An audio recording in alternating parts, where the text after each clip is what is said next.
Tunggu, tunggu, tunggu. Tahan Bu, tahan Bu. Tahan, Bu.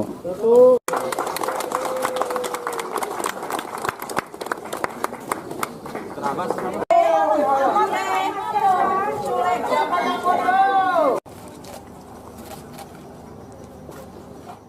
Jadi pertama dengan sudah di launchingnya Puspaga ini, saya sebagai ketua tentunya ini suatu amanah kepada saya, sehingga ini pertama ini kan masyarakat banyak yang belum mengetahui apa itu Puspaga. Nah ini tentu perlu kami sosialisasikan, dan kemudian juga kami akan ekstra untuk menghadapi kekerasan dalam khususnya anak. Apalagi ini kan akan kita upayakan menjadi kota layak anak seperti yang disampaikan Ibu Gubernur. Nah, hari ini kami sangat semangat ya, ada Ibu Gubernur, jadi juga sudah menyampaikan kepada Bapak Wali Kota tadi supaya bekerja sama dengan PKK Puspaga ini, sehingga kekurangan apa yang mendukung supaya kami bisa turun ke lapangan dan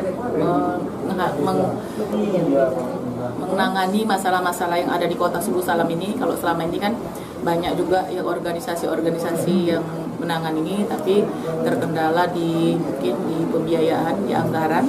Tapi hari ini insya Allah ya mungkin secara pribadi sendiri selagi mampu nanti kita akan upayakan. Dan di sini juga ada Ibu Gubernur, mungkin nanti ada kekurangan kami supaya kami bisa menangani permasalahan-permasalahan mengenai anak atau kekerasan yang lain. Kami akan minta bantu kepada Ibu Gubernur dan juga didukung dari anggaran pemerintah.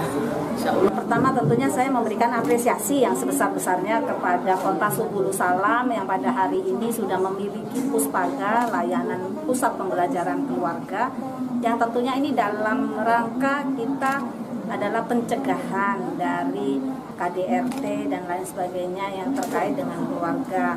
Nah tentunya telah saya berikan apresiasi bahwa jadwal dan segala macam itu terkait dengan operasional ya, operasional dari Puspaga ini sudah sangat detail sekali dikemukakan, sampai hari pembukaannya pun hari-hari layanan sudah ada. Tadi setelah saya berikan usulan bahwa perlu misalnya call center, sehingga pelaporan terhadap kasus-kasus kekerasan ataupun permasalahan-permasalahan keluarga di tengah-tengah masyarakat itu bisa dilaporkan melalui call center tersebut. Dan harapannya layanan ini yang paling penting, yang paling mudah dulu adalah keberlanjutannya, berjalannya operasionalnya sesuai dengan yang di launching, kemudian sesuai dengan direncanakan, dan ini bisa dieksekusi secara baik. Dan tadi saya juga memohon juga kepada Pak Wali Kota untuk bisa memberikan fasilitas-fasilitas mungkin sebagai tambahan-tambahan